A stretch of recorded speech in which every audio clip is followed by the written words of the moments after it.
वृंदावन धाम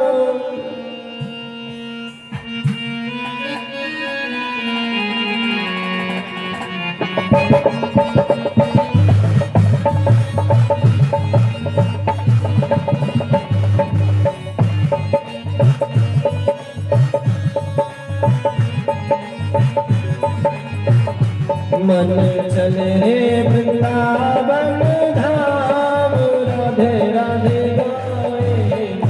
मन चले वृंदावन धाम राधे राधे गाएंगे। मन चले वृंदावन धाम राधे राधे गाएंगे। मन चलो रे वृंदावन धाम राधे राधे राधे राधे गाएंगे। राधे राधे गाएंगे। राधे राधे गाएंगे। राधे राधे गाएंगे। श्यामा श्यामा गाएंगे। श्यामा श्यामा गाएंगे। श्यामा श्यामा गाएंगे। श्यामा श्यामा गाएंगे। तेरे बन जाए बिगड़े काम राधे राधे गाएंगे। जाए बिगड़े काम राधे राधे गाएंगे। मन चल रे वृंदावन धाम राधे राधे गाएंगे। मन चल रे वृंदावन धाम राधे राधे गाएंगे। हरि बोल।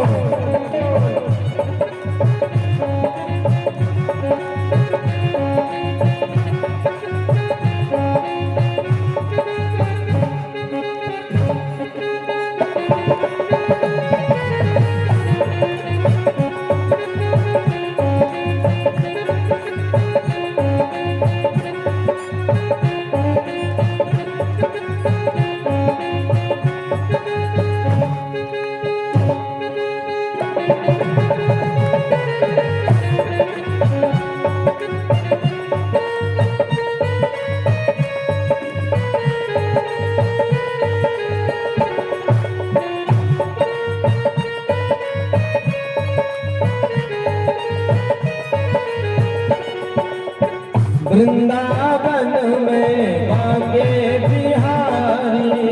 वृंदावन में बांके बिहारी। वृंदावन में बांके बिहारी। वृंदावन में बांके बिहारी। ओढ़ के बैठो कांवरिया प्यारी। ओढ़ के बैठो कांवरिया तुम्हें वही मिले विश्राम राधे राधे गाएंगे। तुम्हें वही मिले विश्राम राधे राधे गाएंगे। चलो रे वृंदावन धाम राधे राधे गाएंगे। आप लोग क्या करोगे वृंदावन में जाके? क्या करना है? वहाँ घास तो छीलना नहीं है, वहाँ लकड़ी तो काटनी नहीं है, या वहाँ भोजन तो बनाना नहीं है। केवल एक ही काम करना है। राधे राधे गाएंगे। श्यामा श्यामा गाएंगे। राधे राधे गाएंगे। श्यामा श्यामा गाएंगे। राधे राधे गाएंगे। श्यामा श्यामा गाएंगे। राधे राधे गाएंगे। श्यामा श्यामा राधे राधे गाएंगे। श्यामा श्यामा गाएंगे। राधे राधे गाएंगे। श्यामा श्यामा गाएंगे।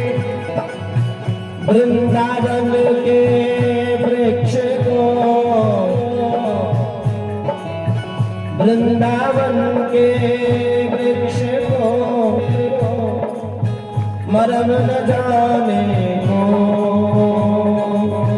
डाल डाल और पात पात पर राधे राधे हो। राधे राधे हो।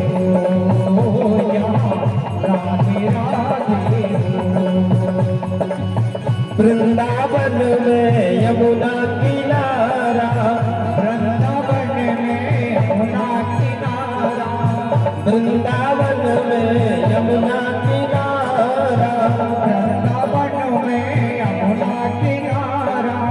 बहती जहाँ पर निर्मल धारा, बहती जहाँ पर निर्मल धारा, बहती जहाँ पर निर्मल धारा, बहती जहाँ पर निर्मल धारा।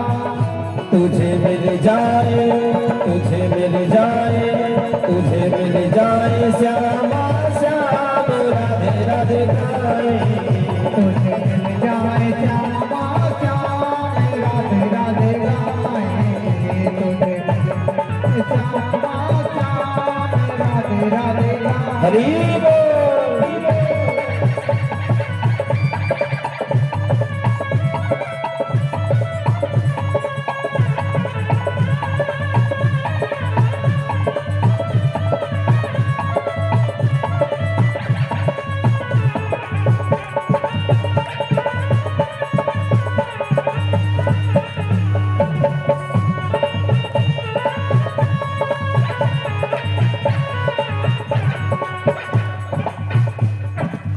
श्रीनिधि बन की शोभा है न्यारी, बन की शोभा है न्यारी, श्रीनिधि बन की शोभा है न्यारी, श्री बन की शोभा है न्यारी। हरिदास जू के बाके बिहारी, हरिदास जू के बाके बिहारी, हरिदास जू के बाके बिहारी, हरिदास जू के बाके बिहारी। राजन कर रहे, राजन कर रहे हैं गुणगान राधे राधे गाए, रहे हैं गुणगान राधे राधे गाए, राधे राधे गाएंगे श्यामा श्यामा गाएंगे, राधे राधे गाएंगे श्यामा श्यामा गाएंगे, राधे राधे गाएंगे श्यामा श्यामा गाएंगे, राधे राधे गाएंगे श्यामा श्यामा गाएंगे।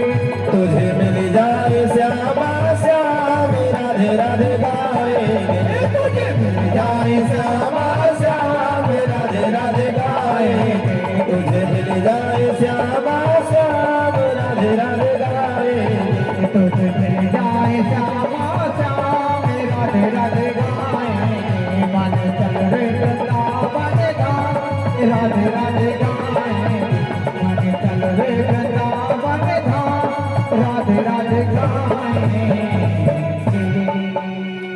राधे राधे गाएंगे श्यामा श्यामा गाएंगे, तुझे मिल जाए श्यामा श्याम राधे राधे गाएंगे।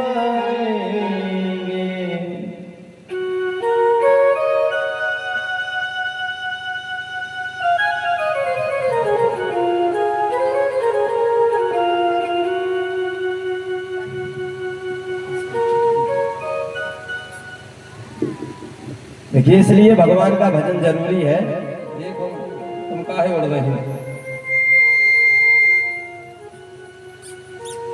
यदि पेट में भोजन न हुए तब शरीर न चल पाए, बिन भोजन पानी बिना ये उदर मचावे क्रांति, ऐसे ही सत्संग बिना ये मन नहीं पावे शांति। अपने शरीर को चलाने के लिए भोजन की आवश्यकता है, क्योंकि अपन भोजन करेंगे तो इंद्रियां मजबूत होगी, इंद्रियां मजबूत होगी तो अपने शरीर में पॉजिटिव एनर्जी आएगी। जब पॉजिटिव एनर्जी रहेगी तो अपना शरीर आगे चल सकता है, मजबूत रहेगा। तो ऐसे ही यदि मन को भगवान नाम रूपी भोजन नहीं मिला तो ये मन भी बिगड़ जाएगा। ये मन बड़ा चंचल है, कैसे समझाऊं इससे। आपने सुंदरकांड में देखा होगा, हनुमान जी विभीषण जी से कह रहे हैं कि प्रात ले जो नाम हमारा तहजन काहि न मिले आहारा। तो हमसे गाने पूछ रहे थे, हनुमान जी तो कह रहे कि हमारा नाम लेने वाले से भोजन नहीं मिलता है। जो प्रात काल हम बंदरों का नाम ले ले उनको तो भोजन ही नहीं प्राप्त होता है। अच्छा बताओ, मानस जी क्या साधारण है? मानस जी की एक एक चौपाई का एक एक प्रत्येक अक्षर क्या साधारण है? वेद कठिन है, वेद के ही सूत्रों को एकदम सरलतम रूप से बना करके गोस्वामी जी ने मानस की रचना करी। वहां हनुमान जी जो कह रहे हैं कि भोजन नहीं मिलेगा यदि कोई हमारा नाम लेगा। आहार, आहार का मतलब क्या होता है? आहारंती मनांसी एते आहारा। हनुमान जी ये कह रहे हैं, वो पेट के भोजन की बात नहीं कर रहे, हनुमान जी मन के भोजन की बात कर रहे हैं। आहारंती मनांसी यानी मन का भोजन राम नाम रूपी है। हम सब ने कल श्रवण किया कि कैसे धुंधकारी की मुक्ति हुई, कैसे गोकर्ण जी महाराज ने स्वयं को माध्यम बना करके पूरे गांव को सा लोकम पदम, समस्त गांव के समस्त जीव जंतु को लेकर के एवं भक्तों को लेकर के समस्त समुदायों को लेकर के भगवान के गोलोक धाम गए। विमान उन्हीं के लिए आता है जिनने अपने जीवन का अहंकार को नष्ट कर दिया। जिसके जीवन में अहंकार नहीं है, समझ लो इसके लिए विमान आ गया। विक्तामानः सा विमानः, अपने अहंकार को नष्ट कर देना ही विमान का आना होता है। तो कैसे कल धुंधकारी की मुक्ति हुई। आज हम द्वितीय दिवस की श्रीमद् भागवत महापुराण में प्रवेश करने से पूर्व प्रथम स्कंद में ये बताया गया है कि भागवत कथा सुनने का कौन अधिकारी है। अब तुम्हारे अपने से अनुमान लगा लियो कि हम ही कथा पंडाल में बैठे हैं तो क्या हम ही कथा के लायक हैं? ये कथा सुनने के लायक है कि नहीं है? भागवत जी के प्रथम स्कंद के प्रथम अध्याय के 3 श्लोकों में ही पूरी भागवत का सार दे दिया गया है। जन्माद्यस्य यतोऽन्वयादितरतस्, किस परमात्मा की भागवत लिखी है या किस परमात्मा की हम भागवत सुन रहे हैं? इस भागवत महापुराण में कौन परमात्मा विद्यमान है? जन्माद्यस्य यतः, जिस परमात्मा का न जन्म है, न आदि है, न अंत है, न मध्य है। जन्माद्यस्य यतोऽन्वयादितरतश्चार्थेषु भिज्ञस्वराट्, जो परमात्मा विराट रूप होते हुए भी अनेकानेक रूप धारण कर लेता है। आपने भगवत गीता में 10-11 अध्याय पढ़ा होगा तो उसमें भगवान ने अर्जुन को अपना विराट रूप दिखाया। तो भिज्ञस्वराट् जिन परमात्मा का विराट स्वरूप है यानी विराट वपु है। चार्थेषु भिज्ञस्वराट् तेने ब्रह्म हृदय आदि कवये, जिन परमात्मा ने सृष्टि के निर्माता ब्रह्मा जी को वेदों का ज्ञान दे दिया। अब आप लोग कहो कि हमने तो कभी सुना नहीं कि ब्रह्मा जी कभी भगवान के पास वेद पढ़ने गए। जैसे एक गुरु अपने शिष्य को सामने बिठा करके वेद मंत्रों को पढ़ाता है, श्रुति स्मृति को पढ़ाता है, तो ऐसे तो ब्रह्मा जी पढ़ने नहीं गए। फिर ब्रह्मा जी को कैसे भगवान ने वेदों का ज्ञान दिया? बोले तेरे ब्रह्म हृदय आदि कवये, संकल्पेन, भगवान ने मन में संकल्प लिया कि ब्रह्मा जी को वेदों का ज्ञान हो जाए और ब्रह्मा जी को वेदों का ज्ञान हो गया। और उसी वेद के ज्ञान को जानने में बड़े बड़े विद्वान, बड़े बड़े अबलात्मा, बड़े बड़े विबलात्मा, बड़े बड़े महात्मा उस वेद के ज्ञान को नहीं समझ पाते। उसके वेद के ज्ञान को समझने पर भी वो वेद के ज्ञान में मोहित हो जाते हैं। मुह्यन्ति यत् सूरया, और परमात्मा की माया कैसी है? बोले तेजो वारि मृदाम यथा विनिमयो, यानी भगवान के तेज से ही पूरी सृष्टि का निर्माण होता है। और भगवान की माया कैसी है? बोले तेजो वारि मृदाम यथा विनिमयो। कैसे? हम सब लोग जब रास्ते से जाते हैं तो धूप जब निकली हुई होती है तो हमें गाड़ी चलाते समय हमें कुछ दूर तक पानी दिखाई देता है। आप लोगों को दिखा है कभी? अपन गाड़ी चलाते हुए जा रहे हैं, अपन को दिखता क्या उतनी दूर पानी भरो लगा, पानी गिर गया। लेकिन जैसे ही अपन पास में पहुंचते तो ना ना पानी होता है ना कुछ होता है। ऐसे ही भगवान की माया है कि जो कुछ नहीं है उसको दिखा रही है, जो दिखना चाहिए उसको छुपा रही है। तेजो वारि मृदाम यथा विनिमयो और प्रणाम किसको किया है? बोले धाम ना स्वेन सदा निरस्त कुहुकम। जिन परमात्मा के 3 धाम हैं और इन तीनों धाम का आश्रय यदि कोई जीव ले ले तो परमात्मा को प्राप्त कर लेता है, वो मुक्त हो जाता है। 3 धाम क्या है? श्री धाम वृंदावन, श्री धाम मथुरा और श्री धाम द्वारका। इन 3 धाम का यदि कोई आश्रय ले ले कृष्ण भक्त तो वो मुक्त हो सकता है। और सत्यम परम धीमहि, ऐसे सच्चिदानंद स्वरूप परमात्मा को हम प्रकट प्रार्थना करते हैं, उनके चरण में प्रणाम करते हैं।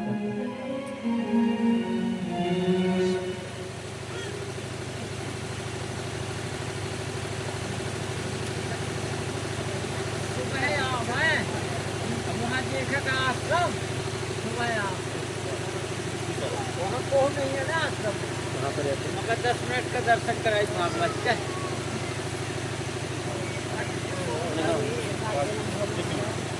हमारी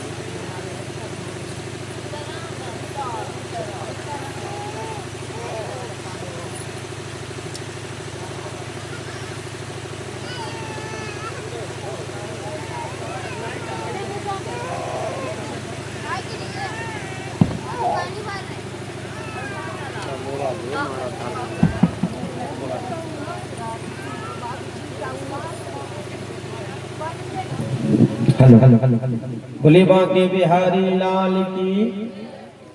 प्रथम श्लोक में ये बताया गया है कि किसका ध्यान करना है।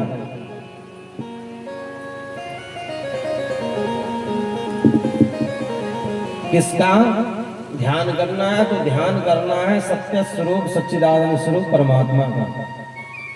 और द्वितीय श्लोक में ये बताया जा रहा है कि किसका गान करना है। धे, गे और पे। तो गान किसका करना है? बोले धर्म प्रोंझित कैत्र गोत्र परमो निर्मत्सराणाम।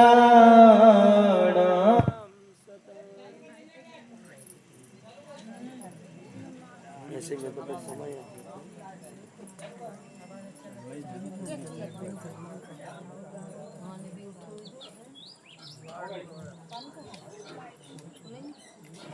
तो ये चालू कर दी।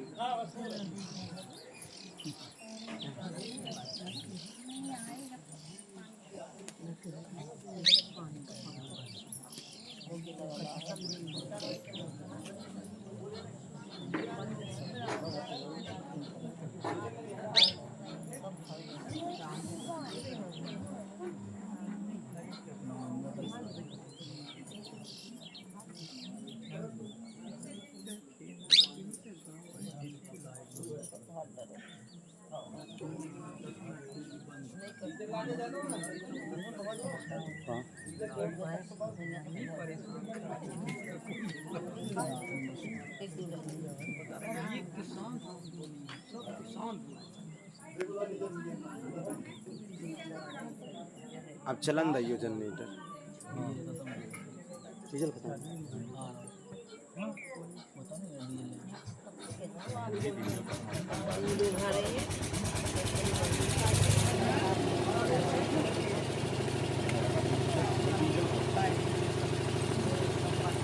अब चलन दियो है ना।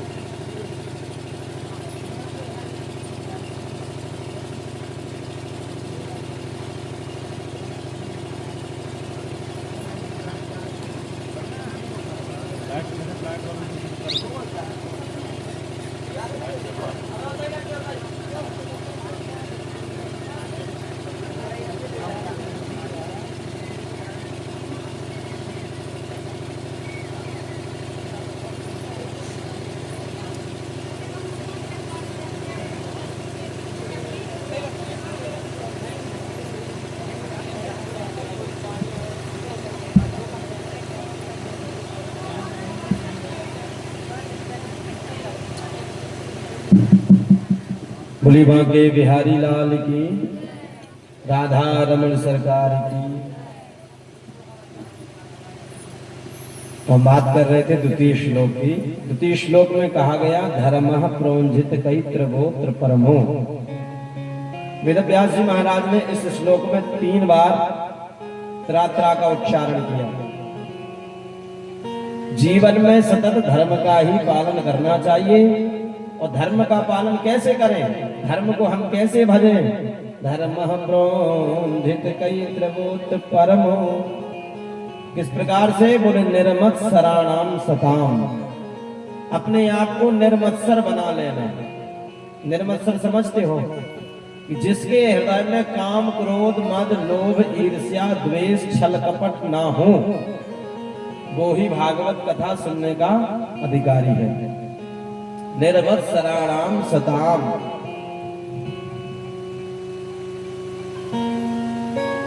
निर्मत्सर कैसे बनोगे?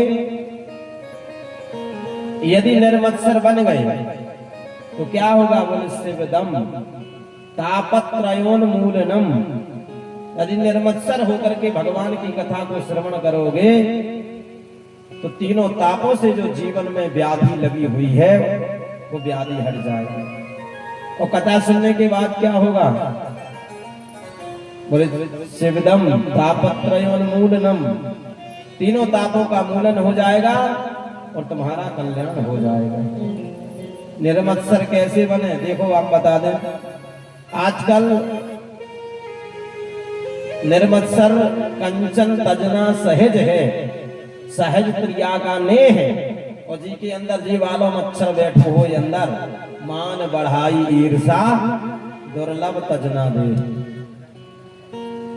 यदि ये मच्छर तुम्हारे अंदर बैठा है, मच्छर और मत्सर 2 प्रकार के हैं। एक मच्छर बाहर से काटता है तो वो ऑल आउटर से लगा लो, या मच्छरदानी में घुस जाओ तो तुम मच्छर से बच सकत। लेकिन बाहरी मच्छर से बचने के लिए बहुत सारे उपाय हैं, लेकिन जो अंदर बैठो है मच्छर, वो क्या कहा? बोले देखो यार फलाने के दबे साइकिल से चलती मोटरसाइकिल आ गई,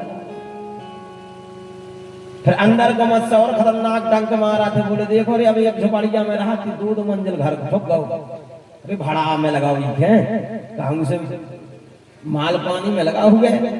तो आज को आदमी अपने दुख से दुखी नहीं है, बिल्कुल है का हमारा बताओ? आज को इंसान अपने दुख से दुखी नहीं है जितना पड़ोसी के दुख से सुख से दुखी है। अपने घर डब्बी जा रही लेकिन पड़ोसी की तो लाड जा रही, सो मरो जा रहा। अपन दाल रोटी खा रहे, बगल वालों हलवा पूरी में सगरो। तो आदमी अपने दुख से दुखी नहीं है, दूसरन के सुख से आदमी दुखी हो रहा है। तो अंदर वाले मच्छर के पकड़ो, अंदर वाले मच्छर की दवाई करो कि भैया ते भागवत सुन के ते अपना डंक तोड़ दे, काहे के काट भी फिर रहो। और अगरबत्ती भी 2 प्रकार की आ रही है आजकल, तो मार्केट में जाइयो, एक आ रही पूजा वाली, एक आ रही मच्छर वाली। एक अगरबत्ती आ रही भगवान के बुलावे वाली, और एक अगरबत्ती आ रही मच्छर के भगावे वाली। सो जौन अगरबत्ती मच्छर के भगावे वाली आ रही, खूब लगा रहो तुम 10-10 से मच्छर नहीं भग रहे। और जो भगवान के बुलावे वाली अगरबत्ती आ रही, क्योंकि तुम दिन भर घुमा रही भगवान के सामने, लेकिन भगवान ही नहीं आ रही। ऐसे भगवान अगरबत्ती के भूखे नहीं है, तुम्हारे भाव के भूखे हैं कि तुम कौन भाव से घुमा रहे। अब लाए एक लोटा डाल दो शंकर जी के, तनक से चौनी दाना दो ढैया अगरबत्ती है, भोले बाबा हे शंकर जी हे महादेव। लड़का को ब्याह हो जाए, लड़का हो जाए, बिटिया हो जाए, नौकरी लग जाए, तो भगवान कहा तेरे इतनी सी सिफारिश दे रहा हो, 1 लोटा जल।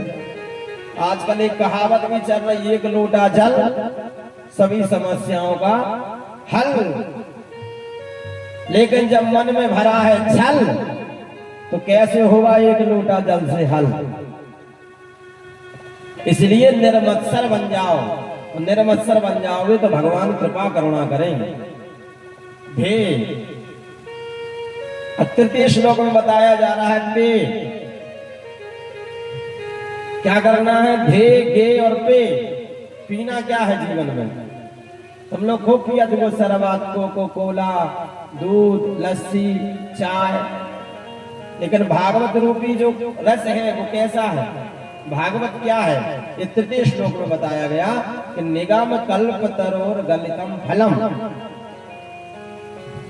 ये श्रीमद् भागवत महापुराण रूपी जो ग्रंथ है, ये वेद वेदांत का पका पकाया हुआ फल है। निगम कल्प तरोर गलितम फलम, बोले वेद का पका पकाया हुआ फल श्रीमद् भागवत महापुराण है। बोले महाराज तुम आज फल गिरो हुए ऊपर से पेड़ से, तुम कह रहे फल या यदि जे तुम फल पेड़ से गिरे हुए तो नीचे फूटना का होगे? बोले यहाँ फूटो नहीं है। बोले का है? बोले जे फल पहले रहो नारायण लो, और जे नारायण की शाखा से टपको सो ब्रह्मा की शाखा पे अटक जाओ। अच्छा जैसे कोनो मोबाइल है और ई तकिया के माध्यम से नीचे लो ऐसी गिराव जाता मोबाइल टूटे, या कोनो फल फटे है कि ना फटे? ना फटे ना। यदि हम एक हाथ से दूसरे हाथ से तीसरे हाथ से तुम्हारे लो सामग्री पहुंचाएं तो बट टूटे ना, आराम से पहुंच जाए। ऐसा ही जो जब भागवत कथा रूपी जो फल है ये भी परंपरा से आओ है। ये भागवत रूपी फल पहले रहो नारायण रूपी वृक्ष, नारायण की शाखा से टपको सो ब्रह्मा की शाखा पे अटक जाओ, फिर ब्रह्मा की शाखा से टपको सो नारद की शाखा पे अटक जाओ, नारद की शाखा से टपको सो व्यास जी की शाखा पे अटक जाओ, और व्यास जी की शाखा से टपको सो सुखदेव जी की शाखा पे अटक जाओ, और सुखदेव जी की शाखा से टपको तो राजा परीक्षित जैसे महाराज को और अनेक अनेक ऋषियों को माध्यम बना करके भागवत रूपी रस सबको पिला दिया। इसलिए टूटा फूटा फल नहीं है भागवत जी का। व्यास जी कहते हैं ये टूटा फूटा फल नहीं है, पका पकाया हुआ फल है। बोले महाराज हम कैसे मान लें कि तुम्हारा फल जो है भागवत रूपी जी पको है? बोले दादा आम पक जाए ऊकी का पहचान है? ऊकी पहचान ये है कि कोनो सुगा जाके अपनी चोंच मार दी फल में, तो अपन और कहा था बुंदेलखंड में कि भैया सुगा कटेलो आम या मीठो निकाल है पक्के में, तो जौन फल में तोता ने चोंच मार दी वह समझ लो फल मीठो है। तो व्यास जी से कौन ने पूछी कि आपकी भागवत रूपी फल में कौन से तोता ने चोंच मार दी? बोले सुख मुखामृत दिव्य संयुतम। परमहंस श्री सुखदेव जी महाराज ने इस भागवत रूपी फल में अपनी चोंच मार दी, इसलिए दिव्य फल हो गया। सुख मुखामृत दिव्य संयुतम। बोले महाराज आपको फल है तो इनको करने का है? बोले पिबत भागवतम रसमालय। बोले कि पीना है, बारंबार पीना है। बोले भागवत रूपी जो फल है, फल तो मुंह से पियो जात, काय से पियो जात? मुंह से पिया ही ना अपन आम हो चूसा ही थे। तो बोले महाराज जी तुम फल कहाँ से पीने? बोले करणायो कर्णिकारम। कान के माध्यम से भागवत रूपी रस अपने कर्णपुटों के माध्यम से हृदय रूपी क्षेत्र में पहुंचाते जाओ, कानों के माध्यम से इस रस को ग्रहण करो। अब जो भागवत रूपी रस हम परोस रहे तुम्हारे काय से पी रहे? कान से पी रहे ना। पिबत भागवतम रसमालयम। बोले महाराज कितनी बार पीने? बोले मुहु रहो रस का भूमि भावुका। बारंबार पियो जब तक जीवन है, मृत्यु पर्यंतम, जीवन पर्यंतम, जब तक तन में प्राण है इस भागवत रूपी रस को पान करते रहो। बोले महाराज तुम फल या तुम तो प्रशंसा कर हो अपने फल की। अच्छा तुमने देखे होंगे भी कंपनी वाले जैसे को चाना नवजात की, तो कंगा वाले एजेंट कंपनी में कंगा बना जा रहे, तो जब कंगा बने तो उनके दो चार एजेंट निकल है घूम भी अपने कंगी को प्रचार कर वे। जैसे भी अपने नरकवा मोहारी में आ गए ऐसे कौन चंगा बैठे रहे, तो बोले लो दादा ये है 20 रुपए का कंगा। बोले इस कंगे से क्या होगा? बोले तो अपनी खोपड़ी में घुमाते रहियो, फेरत रहियो, सो एक ना एक दिन बाल तुम्हारी खोपड़ी से निकाला। अब उन्हें वो बाल की लालच में 20 रुपया को कंगा खरीद लाओ और उन्हें 6 रुपया में कंगा बना के 14-15 रुपया कमा ले। जैसे भी आते हैं ना केला वाले, ले लो केला। कहाँ के केला? बोले भैया भुसावर वाले केला, दूध वाले केला, मलाई वाले केले। अब बताओ दूध में केला में कौन सी मलाई लगी है? कहाँ कौन सा दूध लगो केला में? पता चले नरगवा मोहारी में फरत हो केरा हो बेचने के लेना न जान से कदे कि दूध भरे। तो जा ये कला है बेचने की। जैसे एक आदमी नरगवा मोहारी में चल रहा उतरा, ले लो खरबूजे शक्कर से मीठे। एक लाल बजा कड़क लड़का निकाला, वो गाओ खरबूजे खरीद के ले आओ। जब उन्हें खाए से पूरे बिल्कुल फीके। उसके बाप ने कही कहां से खरीद के लाओ? बोले नरगवा मोहारी से। सुबह वही के पास पहुंचे ठिलिया में, बोले का तुम पागल बना दो तुमने हमारे लड़का को। बोले का पागल बना दो? बोले तुम कहा थे खरबूजे शक्कर से मीठे, जी तो बिल्कुल फीके रखे। बोले भाई साहब आपने हमारी पूरी बात नहीं समझी। हम तो ये कह रहे खरबूजे शक्कर से मीठे, मतलब बोले खरबूजे के शक्कर में मिला के खाओ तो मीठे लगे। तो अपनो बेचने को तरीका है। ब्याज जी से कौन उन्हें पूछी, अच्छा आप की बुला रहे? बोले मुँह रहो रस का भूमि भाव का। जो रसिक हैं, भगवान की कथा रूपी रस का पान करने वाले, जो भावुक हैं वो वाला। क्योंकि प्यासा ही पानी का महत्व समझता है। जो भगवान की कथा को सुनने के लिए लालायित है, वो चाहते कि भैया कहूँ बताओ, हमें तो सुनने से मतलब हमें जाने हैं। तो ऐसे आत्मन के सुखदेव भगवान ने व्यास जी ने बुलाव है। इसके बाद श्री सूत जी महाराज से 6 प्रश्न सौनक जी ने किए। जिस जीवन का परम लक्ष्य क्या है, जीव कौन से तत्व को पहचाने, भगवान के कितने अवतार हैं, परमात्मा शक्तिशाली होते हुए भी परमात्मा को अवतार लेने की क्या आवश्यकता। चौथा प्रश्न सौनक जी कहते हैं कि जो परमात्मा ने यदि अवतार लिए तो उन परमात्मा ने क्या क्या लीला की, इस विषय में हमें बताइए। जी शास्त्र बहुत है, कौन से शास्त्र को जीवन में धारण किया जाए, उस शास्त्र का सहारा लेकर के शास्त्र में बसी हुई परमात्मा की कथा को प्राप्त करके उसी परमात्मा को प्राप्त कर लें।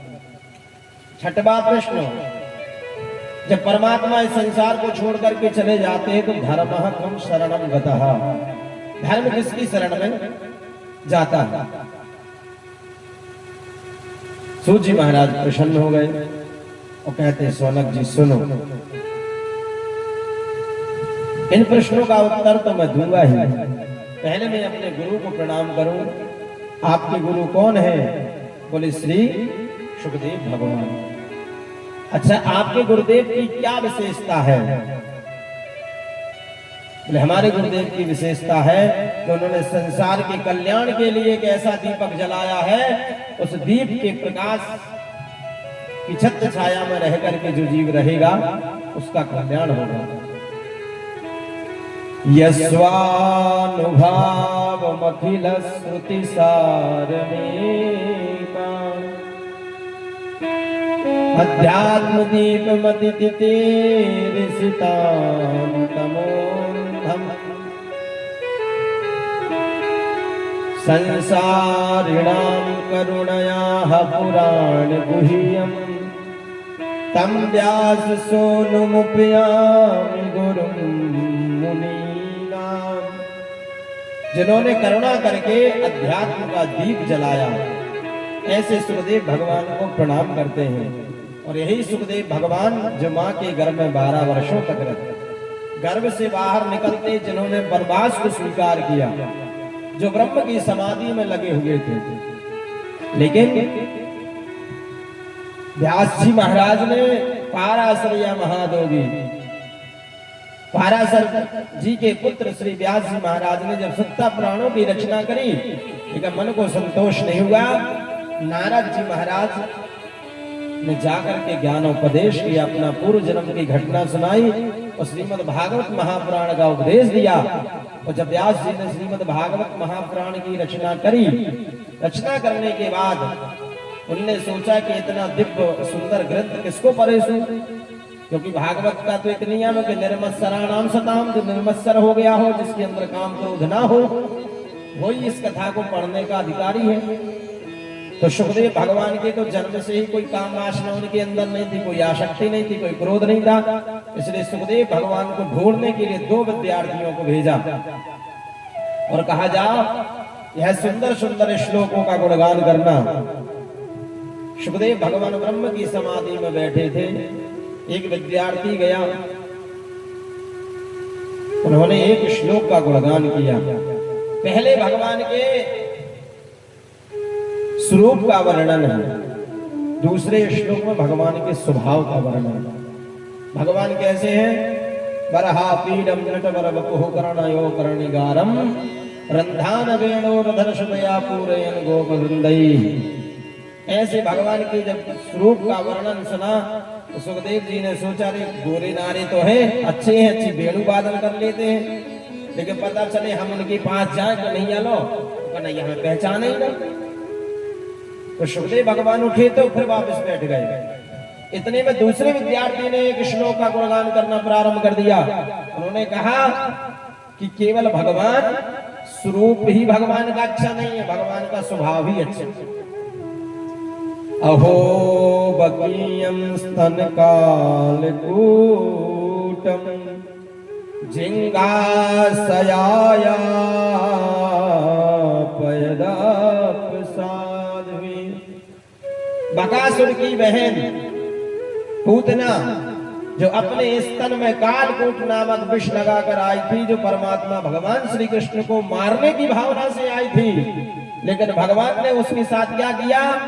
बोले कि लेभे गतिम धाम तुचिताम ततोन्यम कंबा दयालम शरणम ब्रजेमा। जो बाद में देवकी और यशोदा को गति मिलने वाली थी, भगवान श्री कृष्ण ने वो गति पूतना को दे दी। इतने दयालु। सुखदेव भगवान से रहा नहीं गया, दौड़े दौड़े व्यास जी के पास आए। व्यास जी से पूरी भागवत कथा को पढ़ा। बाद में सुखदेव भगवान ने राजा परीक्षित को यह कथा सुनाई। सूजी महाराज कहते हैं कि राजा सौनक जी सुनो कैसे सुखदेव भगवान ने राजा परीक्षित को यह दिव्य कथा सुनाई थी। जब पूरे महाभारत का आपने सुना होगा, पूरा महाभारत युद्ध, उस महाभारत के युद्ध में दुशासन ने किस प्रकार से द्रौपदी जी की साड़ी को खींची, लेकिन द्रौपदी को एक विश्वास था भगवान कन्हैया के ऊपर।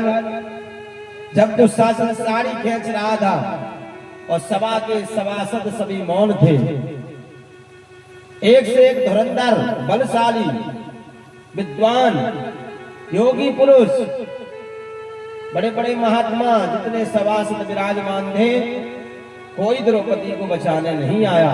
लेकिन द्रौपदी को एक विश्वास था कि भगवान कन्हैया को यदि मैं एक पुकार लगाऊंगी तो कन्हैया जरूर बचाने आएंगे। दुशासन जब साड़ी खींचने लगा, द्रौपदी ने कहा कि सुन दुशासन, अरे खींच दुशासन जोर लगाई के, और टेर हमारे जो सुन पई है। सुन ले दुशासन, जितना तूने बचपन में दूध पिया हो, जितनी तेरे में ताकत हो, जितनी हिम्मत हो, जितनी पावर हो, आराम से साड़ी मत खींच, पूरी दम से साड़ी खींच। लेकिन इतना ध्यान रखना, यदि मेरे भाई, मेरे कन्हैया, मेरे सखा को पता चल गया तो तेरी खैर नहीं। अरे खींच दुशासन जोर लगाई और टेर हमारे जो सुन पई है, और विश्वास विपत्ति पड़े पर मोहन ना हमके बिसरई है। आज मेरे ऊपर जो विपत्ति पड़ी है, भले ही सभासद में एक से एक विद्वान बैठे हैं, दादा बैठे हैं, परदादा बैठे हैं, एक से एक बलशाली योद्धा महावीर बैठे हैं, आज ये मुझे बचा नहीं रहे, लेकिन विश्वास विपत्ति पड़े पर मोहन ना हमके बिसरई है। भगवान कन्हैया हमें न विसराएंगे। आगे द्रौपदी कहती सुन तो साजन, देर लगी न अबेर लगी। यदि उन्हें पता भर चल गया, क्योंकि वो कैसे हैं, अरे बिन पाग चालाही सुनई बिनु काना। बिन पग चला है तो बिन काना। कर्म करम करहि विधि नाना। करी विधि करम करहि विधि नाना। देर लगी ना अबेरे लगी बिरे नाहिर ना अधा बतई है। भाज की गोद में हुई है तामोरी, तेरे सुनी फिर रहना पई है। खींच दुशासन जोर लगाया, तेरे हमारे जो सुन पई है। बाब श्वास विपत्ति पड़े पर मोहन ना हमके बिसरई है। मोहन ना हमके बिसरई। द्रौपदी को इतना विश्वास है कन्हैया के ऊपर कि देर लगी न अबेर लगी बिरना हिलना असधावत आई है। और सुन दुशासन, मेरा कन्हैया कितना भी काम में बिजी होगा द्वारका के, अरे द्वारका के काम की तो बात छोड़ दो, यदि मेरी भौजी रुक्मणी के गोद में भी कन्हैया लेते होंगे। भौजी की गोद में हुई है दवा, मोरी टेर सुने फिर रहना पई है। यदि उन्होंने मेरी टेर सुनी तो वो फिर रुक नहीं पाएंगे। अब द्रौपदी ने कन्हैया से कहा कि कन्हैया मेरी एक बात सुन लो कान खोल करके।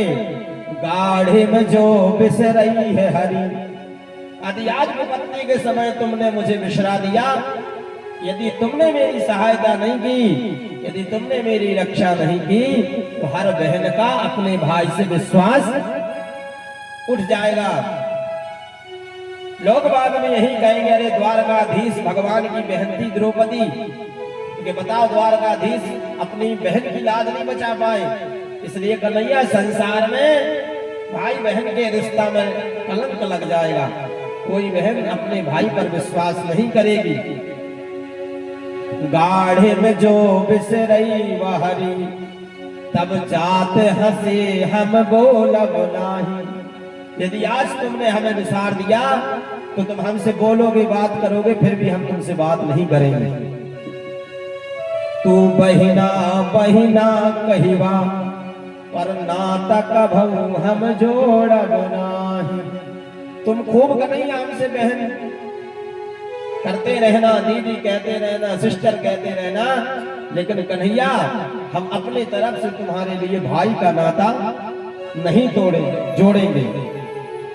और कन्हैया से फिर लाइट काहे बंद हो गई?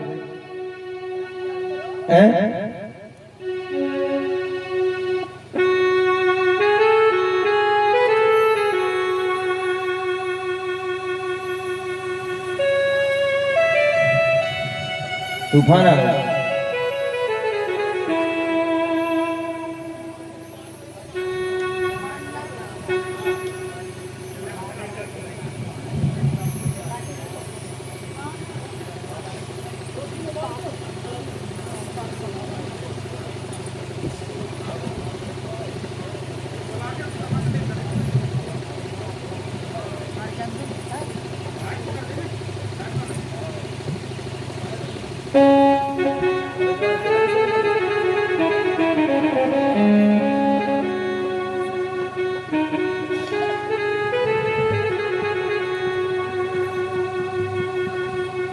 श्री राम जय राम जय जय राम।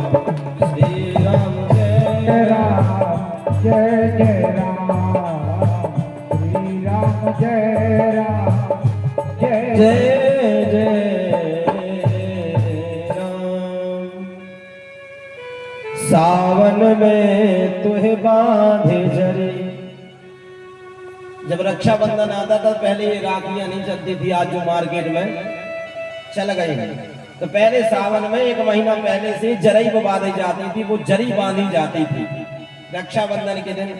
और गांव में तो आज भी नियम है हमारे, वो राखी लेकर के हर किसी के घर में जाते हैं। तो किसी के घर में जाएंगे तो वो कहूँ आटा देंगे, कहूँ चावल देंगे, कोई पैसा देता है। तो पहले के जमाने में यही होता था, सावन में तुहे बांधे जरी, कब ताल में हम कब हम बोरा बनाही। बोले तुम्हारे लिए रक्षाबंधन के लिए हम वो जरई नहीं गवाएंगे, तो तुम्हारे लिए हम राखी तैयार रखेंगे। अरे पूस में जो खिचड़ी लेके आई वो तो उसके बाद क्या होता था कि भाई की तरफ से एक नियम होता था कि वो खिचड़ी लेकर के जाते थे। तो भले सड़ जाए हम मोह खोल बनाही, तो भले खिचड़ी ला के धर देना, लेकिन कन्हैया हम खिचड़ी नहीं खाएंगे, भले सड़ जाए।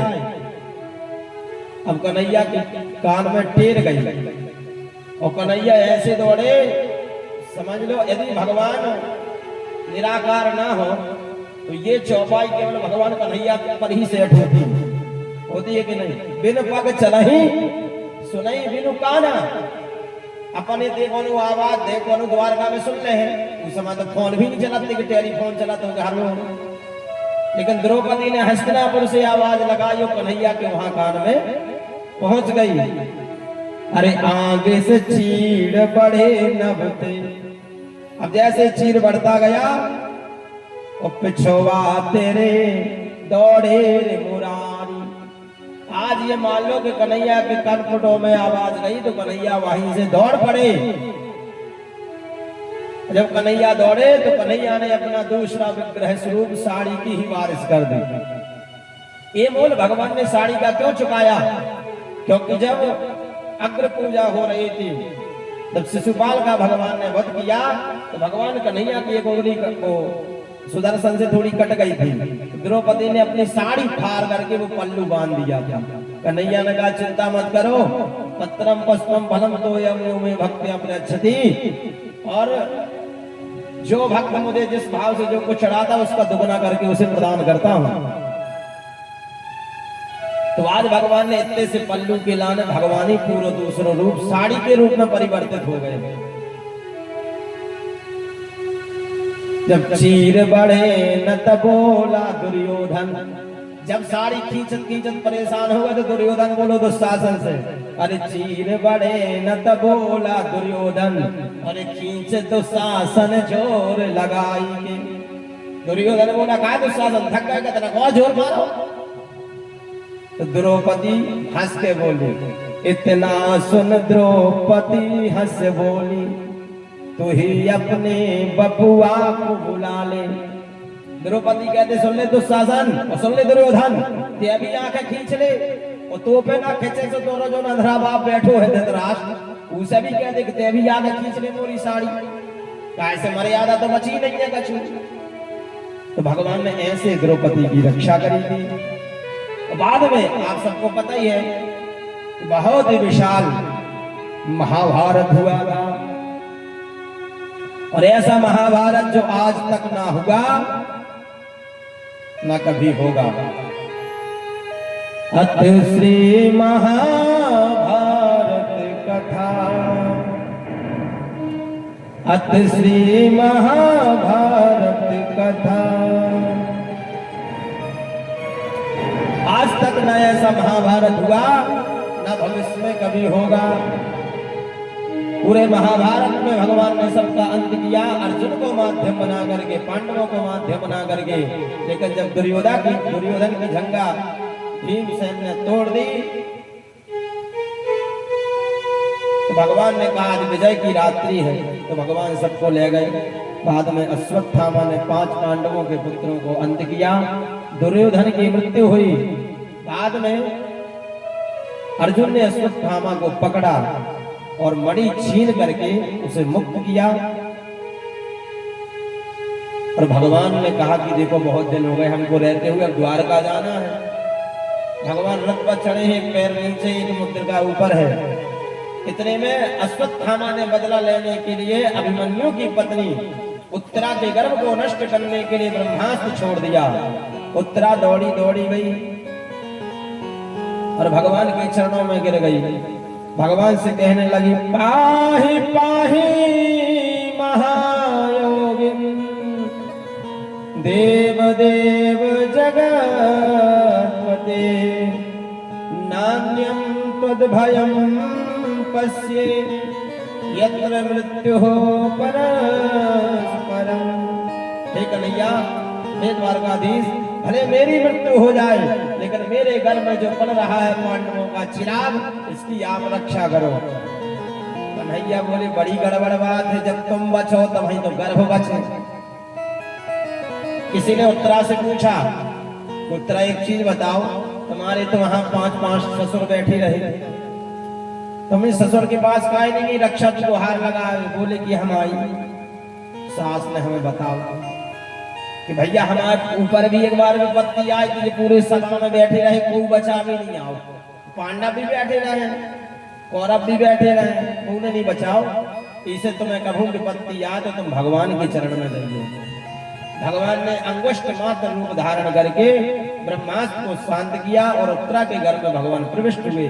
परीक्षित जी महाराज का और द्वारकाधीश भगवान का मिलन गर्भ में हुआ है। इसलिए बाद में भगवान बाहर आए, भगवान कहते ठीक है अब सब कुछ अच्छा हो गया, अब हम विदा ले रहे हैं। इतने में भगवान की बुआ आ गई। बुआ कहने लगी, कन्हैया हमें भी तुमसे कुछ मांगना। कन्हैया बोले, मांग लो, क्या मांगना? बोले, प्रभु विपुतः सन्तु न शश्वत तत्र तत्र जगत गुरु।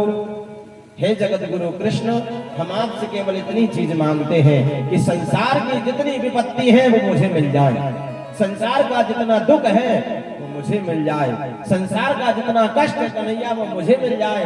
कन्हैया हाथ जोड़कर बोले, बुआ ये सब तो हमारी दुकान में मिलता ही नहीं है।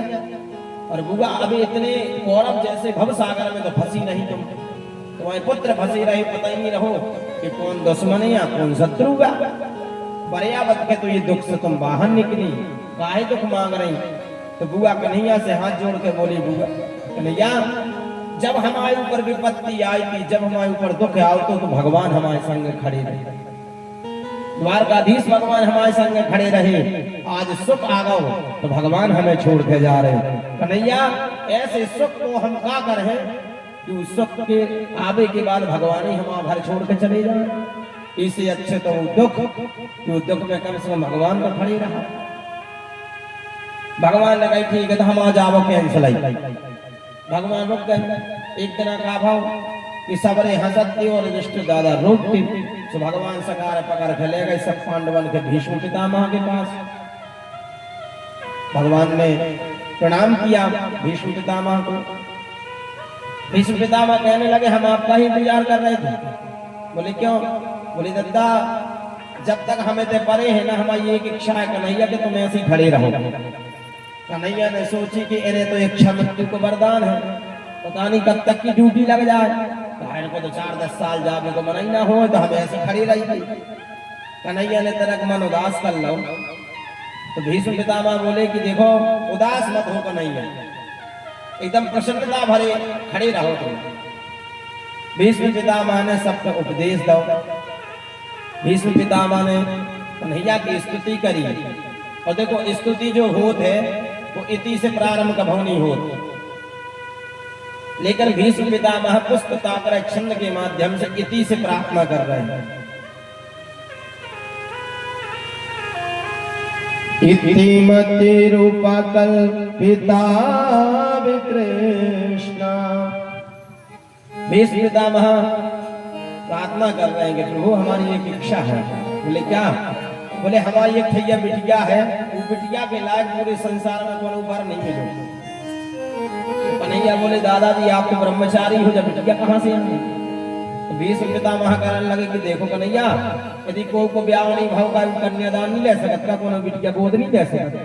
कन्हैया बोले ले तो सकत है, लेकिन तुम्हारी बिटिया को क्या नाम? बोले हमारी बिटिया को नाम है बुद्धि। जो हमारे शरीर में है बुद्धि, ये हमने अपना बिटिया मान लो, और ये बुद्धि के हम संसार वालन के हाथन में सौंप के जेबी, हाथ पीले करवा के जेबी, तो संसार वाले ना जाने ये बुद्धि को काहे प्रयोग कर डाले। इसे कन्हैया ये बुद्धि के आपके दे रहे, भगवान ने स्वीकार करी। भीष्म पितामह ने स्तुति करी। इतिमति रूपा कल्पिता वितृष्णा भगवती सात्वदा पुंगवे त्रिभुवनी।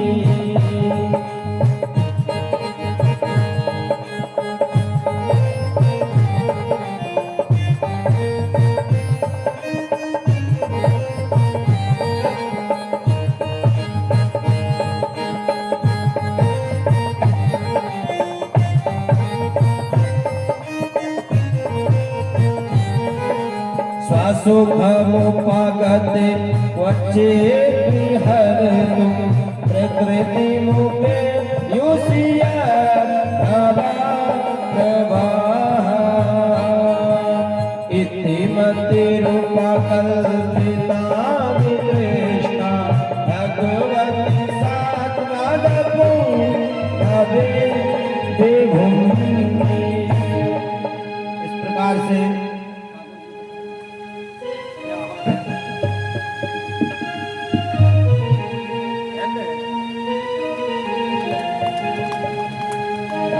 से भीष्म पितामह ने स्तुति करी। भीष्म पिता परमात्मा के परम धाम को गए। भगवान अर्जुन को लेकर के द्वारका गए। 7 महीना अर्जुन को हो गए हैं द्वारका में गए। इधर युधिष्ठिर जी को स्वप्न आने लगे क्योंकि कलयुग आने वाला था। विचार ही कर रहे थे कि इतने में अर्जुन आ गए। अर्जुन का जब मन देखा तो उदास। बोले अर्जुन तुम्हारे हाथों किसी पतिव्रता नारी का अपमान तो नहीं हो गया? कहीं तुम्हारे हाथों से किसी साधु संत का अपमान तो नहीं हो गया? क्या तुम किसी सज्जनों की रक्षा में असमर्थ रहे?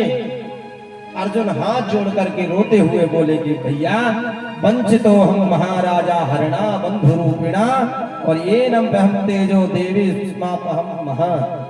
जिन कन्हैया की कृपा से हमने इतना बड़ा युद्ध जीता, मुझे अभिमान था कि ये गंडीवधारी इस विश्व में कोई और नहीं है। मेरे जैसा धनुष बाण चलाने वाला कोई और नहीं है। आज उस गंडीवधारी अर्जुन 5 भेदियों से हार गए, 5 भीलों से हार गया। या परमात्मा हमको छोड़ करके चले गए, कन्हैया हमको छोड़ करके चले गए। पूरी द्वारका समुद्र में डूब गई। तो युधिष्ठिर ने भी क्या किया कि महाराज परीक्षित का जन्म हुआ और परीक्षित जी महाराज को 36 वर्ष की अवस्था में, जब परीक्षित जी महाराज का राज्याभिषेक हुआ तो कितने साल के थे? 36 वर्ष के। 36 वर्षीय राजा परीक्षित जी महाराज को सिंहासन पर बिठाया। और राजा परीक्षित कथा सुनने कब गए? बोले 66 साल की उम्र में। उनने राज्य किया, इतने बड़े बड़े यज्ञ किए। तो आज 36 वर्ष की महाराज परीक्षित ने उनको बिठाया गया राज सिंहासन पर और 5 पांडव द्रौपदी के सहित स्वर्गारोहण की यात्रा के लिए निकल पड़े। इधर महाराज परीक्षित ने अपने वंशजों का वो राज्य हस्तिनापुर की इंद्रप्रस्थ की वो गद्दी संभाल ली। एक दिन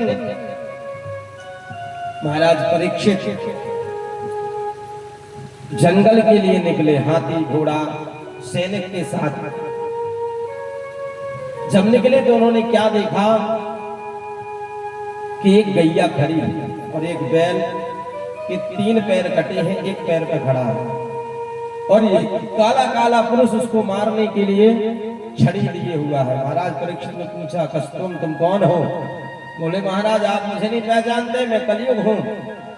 परीक्षित जी महाराज ने कहा तुम्हारी इतनी हिम्मत कि तुमने मेरे राज्य में प्रवेश किया, भगो यहां से। कलयुग भाग गया। जब पूरे विश्व में घूम कर आया, परीक्षित जी के सामने हाथ जोड़ करके खड़ा हो गया। बोले देखो जहां जहां हम जाते हैं वहां वहां आप ही धनुष बाण लिए खड़े नजर आते हो, कहां जाए? हमें कुछ रहने का स्थान दीजिए। परीक्षित जी महाराज ने कहा दे तो दे, मतलब तुम अपने बता दो तुम्हारे अंदर कितने लोग गुण हैं, आप गुण कितने हैं, गुण कितने हैं? तो कलयुग बोलो महाराज आप गुण तो हमारे तो कूट कूट के भरो है, ऐसा कोनो अब गुण नहीं है जो हमारे पास ना हो, लेकिन एक गुण है हमारे पास। कहा? बोले यत् फलम नास्ति तपसा न योगेन समाधिना तत्फलम लभते सम्यक् कलौ केशव कीर्तनात्। बोले जो सतयुग में, त्रेता में, द्वापर में एक अंगूठा पे खड़े हैं, एक टांग पे खड़े हैं, लगाए हैं समाधि, हजार हजार वर्षों तक उन तपस्या का जो फल प्राप्त होता था, वो फल में केवल कलौ के शव कीर्तनाथ, केवल भगवान का कीर्तन करने से, भगवान का नाम लेने मात्र से मैं प्रदान कर देता हूं। तो 4 स्थान दिए। दूतम पानम स्त्रियस्सूनः यत्र धर्माश्च चतुर्विधः। एक तो दो दूतम में, दूतम जाना था जुआ मायते होता ही है, सो कोनो गाँव नहीं है। देखो अब जिसने खेला जुआ वो किसी का नहीं हुआ। तुम्हारे कितने बड़े आदमी हुए, 10 लाख 50 लाख करोड़ों की प्रॉपर्टी हुए हैं। दुष्ट दादा हमके पास कितनी प्रॉपर्टी थी, सब हार गए। जुआ जो किसी का नहीं हुआ। तो जो जिस घर का आदमी जुआ खेले, समझ लो उस घर में कलयुग ने प्रवेश कर लिया। जो कोई पलता फेंक है, समझ लो घर में भी कलयुग है। या जौन घर के आदमी जुआ से जीते भाई पैसा से अपनो घर चला उठे, उनके घर में कलयुग है। उन पैसा के माध्यम से जो जो चीज खरीद के लाल दो, चाहे दाल रोटी सब्जी कछु भी, और जी जी के मुंह में जाएगा भोजन, समझ लो के अंदर भी कलयुग चलो। जो आदमी जुआ खेले, जी के घर को आदमी जुआ खेले या जो खिलवाए, समझ रही हो, कोनो भगवान के पास चले जाओ, कोनो धाम चले जाओ, स्वयं ब्रह्मा जी उतर आए, जो तुम्हारे कष्ट को अंत नहीं कर सकता, समाप्त नहीं कर सकता। और दूसरे पानम, दारू पिया था, बाकी अपने नरगवा मोहारी में तो नहीं पियत।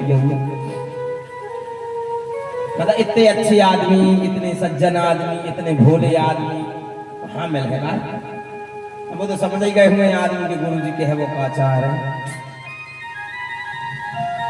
ऐसी कोई गली नहीं जहां इसकी चली नहीं। 100 में से कम 20-25 तो मिला ही, हर गांव में पिया।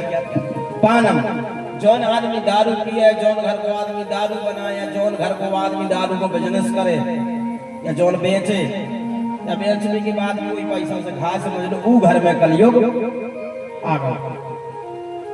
और स्त्रियां, जौन अपने घरवाली के होते भाई भी दूसरी स्त्री पर नजर मारे,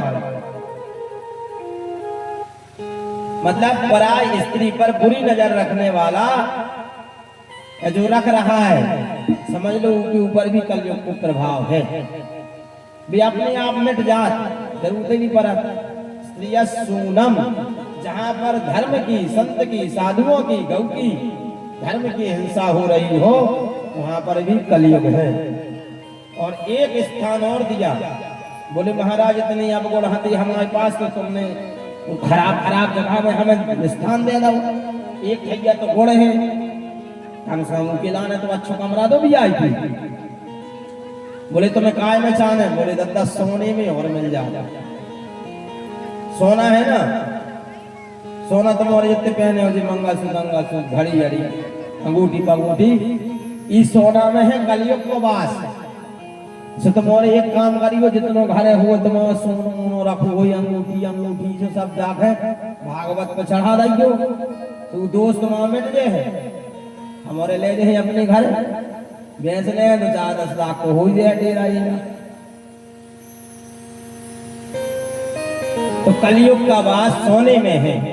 लेकिन समझ लो, जो अनीति से, अत्याचार से, पाप से, किसी को मार कर, किसी को लूट कर, किसी को झगड़ कर, या किसी का तुमने सोना धर लिया और सामने वाला मांगने आया तो तुमने सोना उसका वापस नहीं किया, तो अनीति से, अधर्म से, अत्याचार से कमाया गया होगा सोना, उसमें कलयुग का वास है।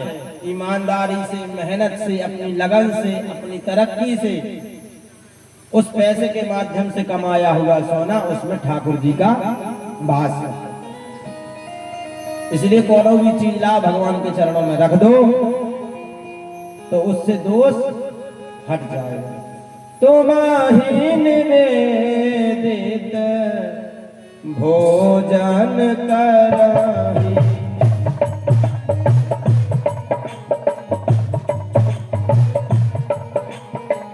तुम्हारी निवेदित भोजन कराही,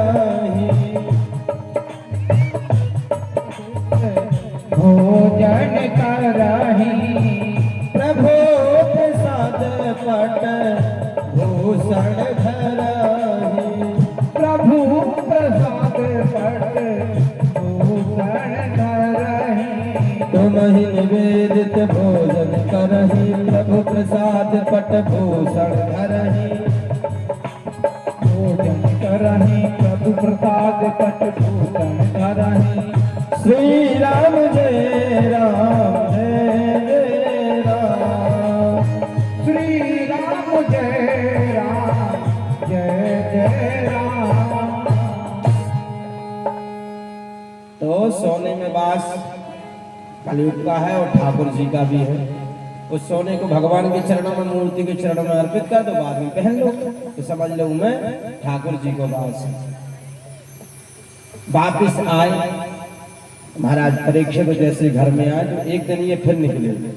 इनके युधिष्ठिर दादा कह के गए थे कि भैया जी वालों को मना न बोलियो कहा से में जिन जिन को युद्ध जीतो अपन ने हराओ है राजन है उनको सिंहासन में रखो है। लेकिन उनने खोल लो और उनने वो जो सिंहासन मुकुट है महाराज जरासंध को वो उनने पहन लो। अब जरासंध के बाद जो मुकुट है तो वो तो अनीति को रहो, वो भी तो दूसरन से हरा कर लूट लाट कर धरत तो पहन के गए।